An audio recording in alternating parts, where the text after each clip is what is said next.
আসসালামু আলাইকুম। আজকে দেখাচ্ছি মাংসের কাবাব বাটিকে আমরা দুইটা বড় বড় আলু নিয়েছি আর নিয়েছি এখানে এক টুকরো মাংস। আমরা প্রথমে এটা সিদ্ধ দিব। সিদ্ধ হয়ে গেলে আমরা পানি ঝরে মাংস এবং আলু নিচ্ছি। আলুটা ম্যাশ করে নিব এবং মাংসের দানা দানা এভাবে হাত দিয়ে ছিঁড়ে দিব। তারপরে আমরা এর মধ্যে নিয়েছি পরিমাণ মতো পেঁয়াজ, কাঁচামরিচ, তারপরে হচ্ছে আদা বাটা, রসুন বাটা। তারপরে আমরা এখানে দিয়ে দিব আধা চামচ লবণ, আধা চামচ মরিচের গুঁড়া, আধা চামচ হলুদ গুঁড়া, আধা চামচ ধনিয়া গুঁড়া, আধা চামচ জিরা গুঁড়া এবং একটা আস্ত ডিম দিয়ে আমরা এটা সবগুলো একসাথে উপকরণ খুব ভালো করে মাখিয়ে নিচ্ছি। নিয়ে আমরা কড়াইতে তেল গরম করে এভাবে একটা একটা করে দিয়ে দিচ্ছি।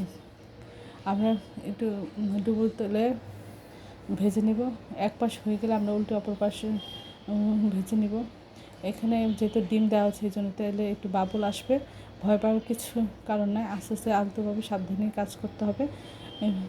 এটা অসম্ভব মজা হচ্ছিল। আশা করি আপনার বাসায় একবার হলে ট্রাই করবেন। এই ধরনের সুন্দর সুন্দর ভিডিও পাওয়ার জন্য আমার চ্যানেলটি লাইক করবেন, শেয়ার দেবেন, সাবস্ক্রাইব করবেন এবং প্রিয়জনকে বেশি বেশি করে শেয়ার দেবেন।